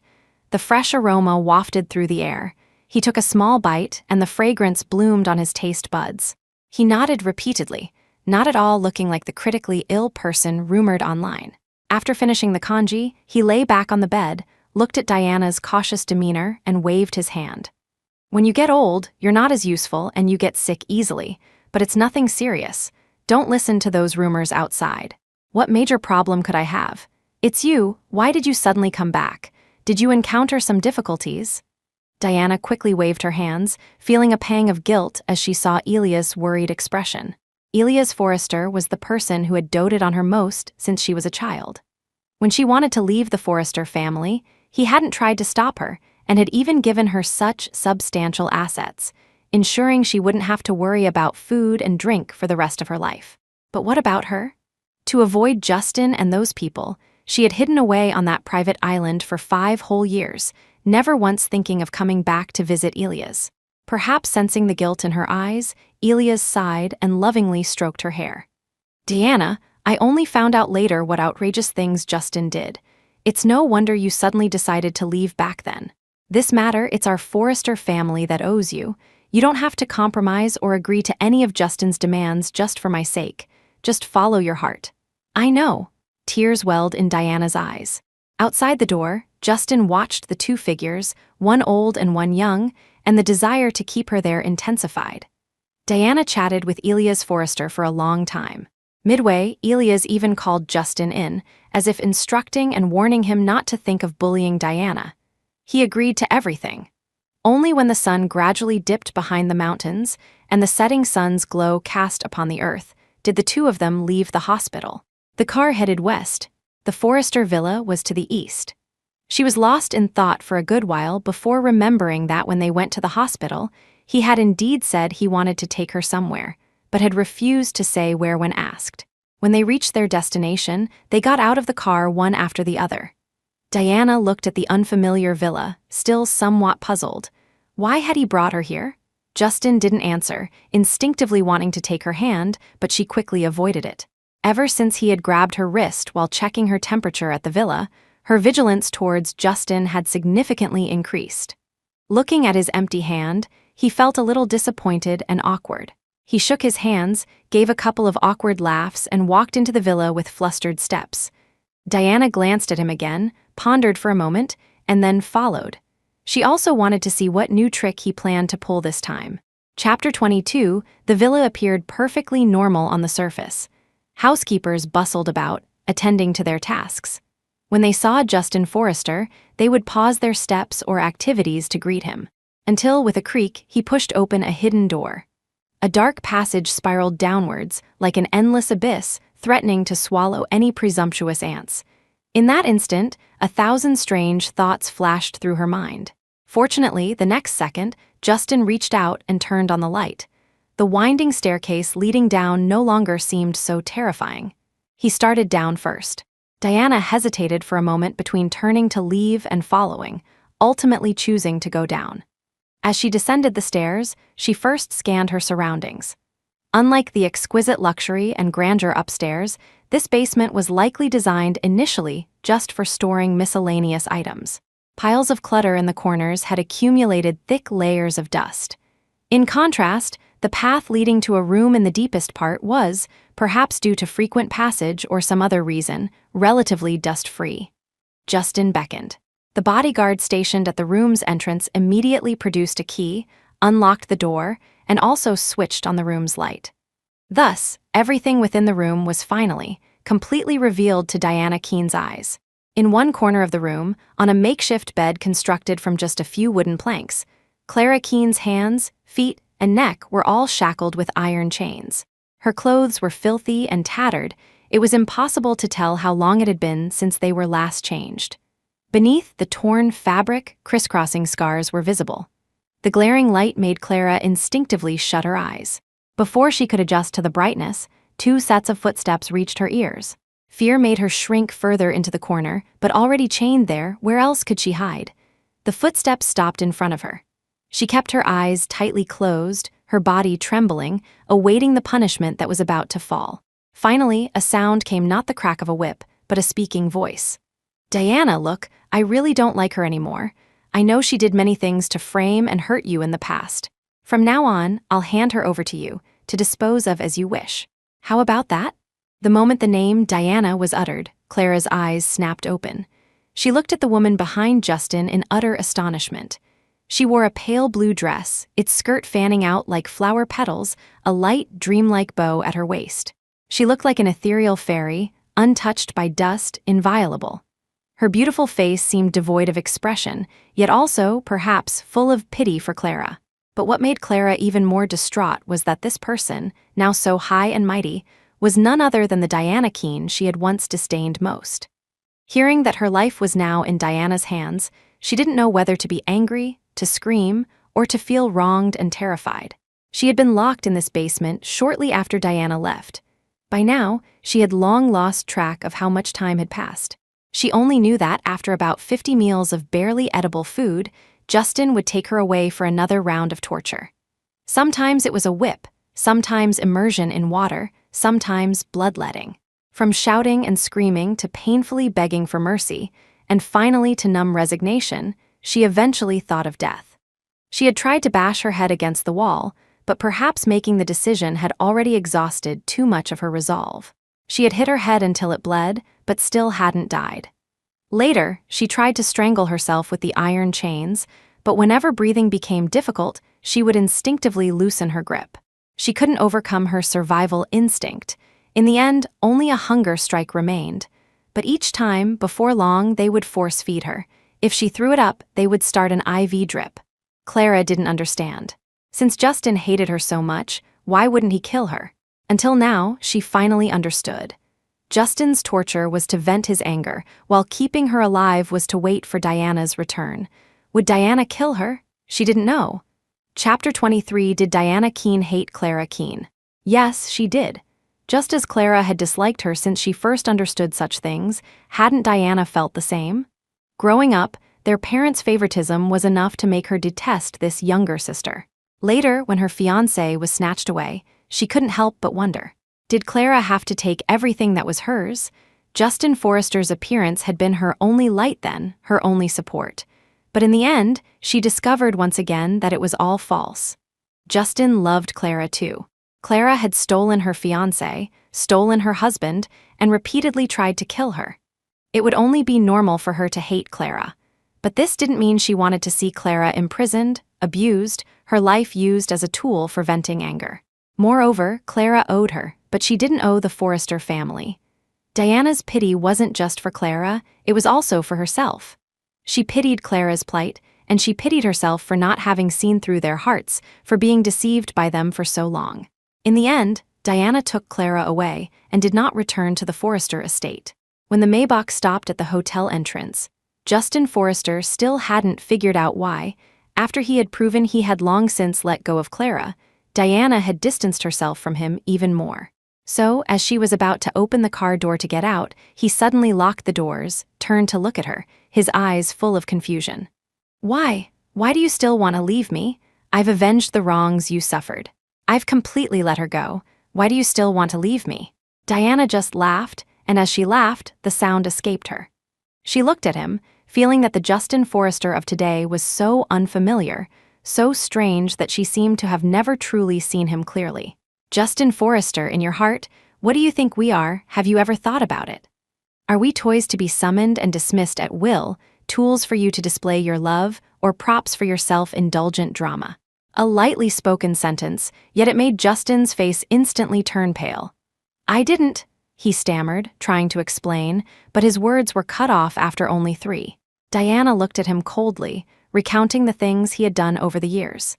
16 years ago, you thought you loved her. To make her and my fiancé happy, you sacrificed yourself to pursue me, playing the part of being in love with me for 11 years.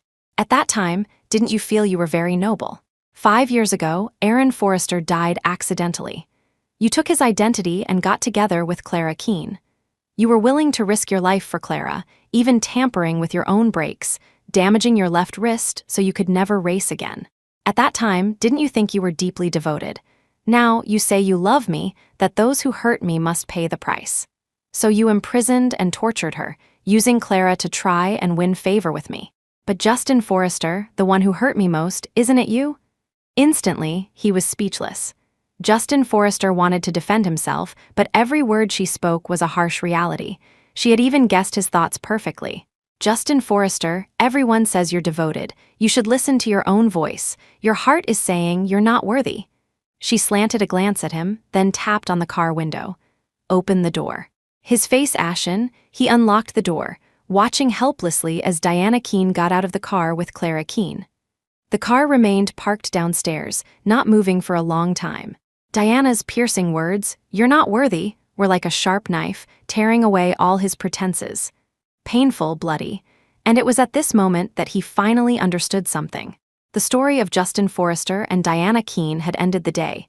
He, on a whim, decided to impersonate Aaron Forrester. And when she learned the truth, there was utterly no room left for reconciliation. Chapter 24, Motel Royale. This was the first time in 5 years Clara Keene had taken a relaxing bath. Wearing a soft terracloth robe, she clutched the crisscrossing scars on her body, carefully sitting down on the plush sofa.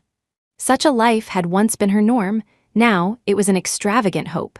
She didn't even have the strength left for anger or jealousy, her heart filled only with profound bewilderment and helplessness. When she was first locked in the basement, she had thought of escaping on her own, even resorting to seduction to try and get the bodyguards to let her go. But when desire and life were weighed against each other, desire was unhesitatingly abandoned. Later, she tried begging Justin Forrester to spare her. Countless times she woke from dreams, imagining herself lying on a soft, large bed again, cherished by her parents and husband. Later still, she thought she must have been missing for a long time, that perhaps the whole world was searching for her. Would someone break down the door one day and rescue her? Clara had imagined countless endings, even thinking she might just die in that place. But she had never imagined that the person who would ultimately rescue her from that nightmarish hell would be Diana Keene. "Have you forgiven me?" she asked cautiously. Or rather, what she was really asking was whether Diana intended to let her go. Hope and trepidation filled her with unease. Then she saw Diana shake her head. "But you never even apologized to me," she said. "I just feel that even if you were at fault, it shouldn't be Justin Forrester who judges you." The heart that had just lifted sank again. Clara could roughly foresee her own final outcome. No matter how bad the ending, it couldn't be worse than those 5 years in the basement. "You can go back, I won't keep you. But I advise you not to think about running away. As for whether you want to reclaim those 5 years of yours, that's for you to decide." Diana found a set of clothes and tossed them to her. The soft fabric felt like a searing flame, stinging her fingertips. She nodded, picked up the clothes, and walked towards the dressing room. As she pushed open the door, she suddenly turned back to look at Diana. "Aren't you going to see Mom and Dad?" Diana's movements didn't pause for even a fraction of a second. She didn't turn her head. "They said it themselves, they've already disowned me. Since we've already severed ties, there's no need to meet again." Clara looked at her back, her nonchalant demeanor suggesting she was completely unconcerned. If it were the Clara of old, she would probably have sneered a few remarks. Now, however, she just remained silent for a long time, then grunted an acknowledgement before walking into the room and closing the door. When the court summons arrived at the Keene residence, Marcus and Alina Keene stared at the document in silence for a long time. Back when both their daughters had disappeared, one voluntarily, one involuntarily, they had assumed it was Diana's doing. They had even harshly declared they would disown her. They had thought this would force her to return, but they hadn't expected her to be gone for 5 years. 5 years later, their younger daughter indeed returned with Diana's reappearance, but the reality was vastly different from what they had imagined. Alina felt a sense of desolation. She was, after all, the child she had carried for 10 months. She never believed there could be a lasting grudge between mother and daughter. But since then, whenever she thought of her elder daughter, guilt would always surface. Ultimately, Diana had done nothing wrong. It was she and Marcus who had favored their younger daughter, wronging Diana first. Then, always too proud to apologize, they could only tell themselves that children are born to be grateful to their parents. How much they were given was their parents' decision, and she should be thankful regardless. What should have been the closest relationship in the world thus drifted further and further apart, until it reached the current situation of meeting in court. On the day of the hearing, both the plaintiff and the defendant were their biological daughters, yet from beginning to end, Diana never once looked at them. Because Clara pleaded guilty and accepted the punishment, the trial ended quickly. Diana wasn't surprised by her attitude. What surprised her was that Marcus and Alina Keene hadn't once thought of defending her, but she didn't have much time to dwell on it. After everything was settled, she took her things and left without a backward glance. She hadn't expected Marcus and Alina to suddenly chase after her. Chapter 25, Diana, Diana, wait! The approaching shouts were accompanied by panting. She turned, unsurprised, to see Marcus and Alina Keene. Before they could speak further, she spoke first. "I will not forgive, nor will I withdraw the lawsuit." Marcus and Alina looked somewhat awkward, waving their hands dismissively to clarify their intentions. "Diana, we didn't come to talk about that. What we said about disowning you, your father, and I were just angry at the time. Clara was spoiled by us, and we never imagined our usually most well-behaved daughter would do such things. We're sorry." This time it was Diana who was stunned. This was the first time Marcus and Alina Keene had apologized to her. She lowered her head, silent, neither saying she forgave them nor that she didn't, which made Marcus and Alina feel even more uneasy. They truly didn't want to lose their last remaining daughter. But after a moment, she glanced at her phone. The taxi she had called had arrived at the pickup point. She turned and walked away without hesitation. In their panic, a gust of wind blew her words to their ears. "You don't need to apologize to me. After all, we have no relationship anymore." She left with such an air of cool detachment. By the time Marcus and Alina reacted, her figure had already disappeared into the flow of traffic with the taxi, leaving them no chance to even try and keep her. After a long pause, they looked at each other. Marcus then turned to look into the distance, his tone mournful. "She really doesn't intend to acknowledge us anymore." Alina said nothing, her eyes merely brimming with tears, choking with sobs. Yes, her daughter no longer acknowledged them, and the culprits who caused all this were themselves. Diana, I'm sorry. I failed to be a good mother. Diana Keene's last act in Lowe's Angels was to observe the trial where Clara Keene sued Justin Forrester for unlawful imprisonment. At the trial, she sat in the public gallery. She saw his gaze falter when it landed on her. Then, disregarding his lawyer's vigorous defense, he pleaded guilty and accepted the punishment. In the end, both were sentenced to 7 years in prison. The day Diana left Lowe's Angels, Justin Forrester still came to see her. His eyes filled with sorrow, he stopped her as she walked unceasingly towards the boarding gate. Diana froze for a moment, glanced around, and saw 2 police officers trying to look inconspicuous, not too far away. Then she turned back, her voice calm and emotionless. Is there something? Do we really have to reach this point? Justin's voice was hoarse, his eyes red. Seeing the incomprehension in her eyes, he suddenly laughed self-deprecatingly. So it was just his own wishful thinking. When he saw Diana in the public gallery, he had instinctively assumed she wanted to punish him, using Clara's hand to sue him, to make him taste imprisonment too. It turned out she was right. He was just that self-righteous, that self-indulgent. Diana didn't understand his inner thoughts, or perhaps she simply couldn't be bothered to look anymore. Impatience began to creep into her tone. If there's nothing, I need to board my flight. After waiting another moment and seeing no reaction from him, she unhesitatingly walked past him and left. As they brushed past each other, her wrist was suddenly gripped. She looked down, following the hand to Justin's face. Her brow furrowed slightly, showing her impatience. His throat was dry. Gripping her wrist, he asked his final question. Diana, we once made a wish under the fireworks, saying we would spend our lives together until our hair turned white. Do you still remember? If Clara hadn't been between us, would everything have been different? Diana shook her head, her gaze fixed on him. Justin Forrester, all vows and promises only count when in love, and we were never in love. If it weren't for Clara, we wouldn't even have had a beginning between us. This is the only ending for us. She pried his fingers from her wrist, one by one, then pulled her hand free, never looking back, leaving Justin Forrester standing there, stunned. After a long time, he smiled bitterly. Yes, their beginning was impure in its purpose. If not for that purpose, they wouldn't even have had a beginning. It turned out their ending was a tragedy, predetermined from the very start. The end.